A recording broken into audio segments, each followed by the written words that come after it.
안녕하세요. 자폐증을 진료하고 있는 알면 한의원 대표원장 김민환입니다.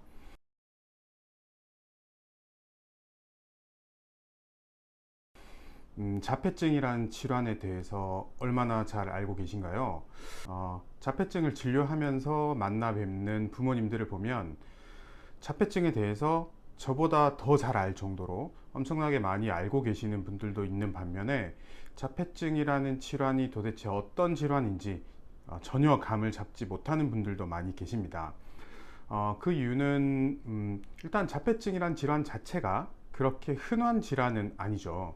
뭐 비염이나 아토피 같은 경우에는 우리 아이가 그 질환을 가지고 있지 않더라도 주변에 비염이나 아토피가 있는 아이들이 많습니다.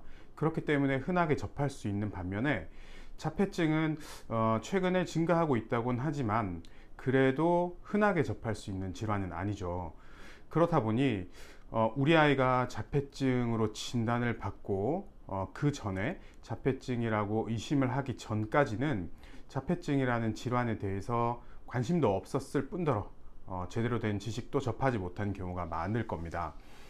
그러다가 아이가 자폐증을 진단을 받고 오랜 시간 자폐증을 알아왔던 부모님들께서는 뭐 저보다 더 잘 아실 정도로 엄청나게 많은 정보를 접하고 공부를 하시는 그런 경향들을 보이곤 했습니다. 우리나라의 자폐증 환자 수는 날이 갈수록 점점 증가하고 있는 추세입니다. 2011년부터 5년 동안 자폐 환자 수가 약 1.4배 증가했다고 하고요. 자폐 환자 치료를 위해서 사용되는 의료비도 1.7배 증가했다고 합니다. 뭐 우리나라뿐만이 아니라 미국에서도 자폐증 환자는 점점 늘어나는 추세입니다. 2007년에 인구 155명당 1명꼴이었던 자폐증이 2019년에는 인구 59명당 1명으로 크게 증가를 한 상태입니다. 이뿐만 아니라 우리나라는 전 세계적으로도 자폐증 환자가 상당히 많은 나라에 속합니다. 우리나라는 인구 10,000명당 자폐증 환자가 263명에 달할 정도로 홍콩의 뒤를 이어서 전 세계에서 두 번째로 자폐증 환자가 많은 나라입니다.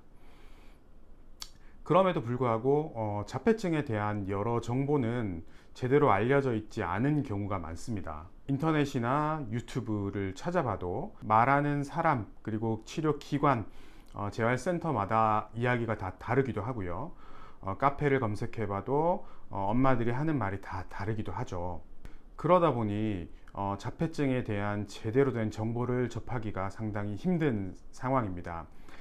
그래서 저희 한의원을 찾아주는 부모님들께서는 자폐증을 치료를 하는 것이 아무도 없는 사막을 길잡이 없이 혼자 헤쳐나가는 기분이다 라고 말씀하시는 분들이 계셨습니다.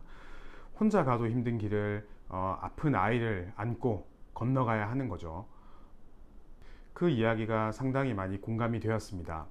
자폐증에 대해서 조금 더 정확한 정보를 알 수 있다면 자폐증 아이를 관리하는 이 힘든 길이 조금이라도 편해질 수 있다고 생각을 합니다.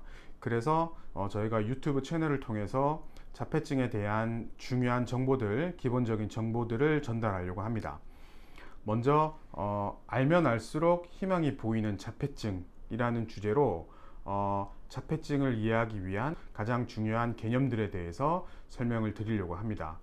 첫 번째는 자폐증의 가장 중요한 증상이라고 할 수 있는 감각 이상에 대해서 설명을 드리고, 두 번째는 감각 이상으로 발생하는 2차적인 증상들에 대해서 설명을 드리겠습니다.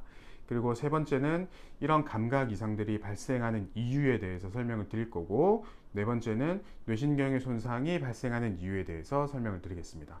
그리고 다섯 번째는 한의원에서는 자폐증을 어떤 원리로 그리고 어떻게 치료를 하는지 설명을 드리고, 마지막으로는 저희 한의원을 통해서 자폐증에서 정상 범위까지 회복된 아이의 논문 케이스를 설명드리도록 하겠습니다. 그리고 이 외에도 뭐 궁금한 내용이 있으시면 영상을 보신 후에 언제든 리플로 남겨주시고요. 그리고 제가 직접 작성하는 저희 블로그에도 자폐증에 대한 여러 많은 정보들이 남겨 있습니다. 그래서 그 글도 참고하시면 많이 도움이 될 것 같습니다. 감사합니다.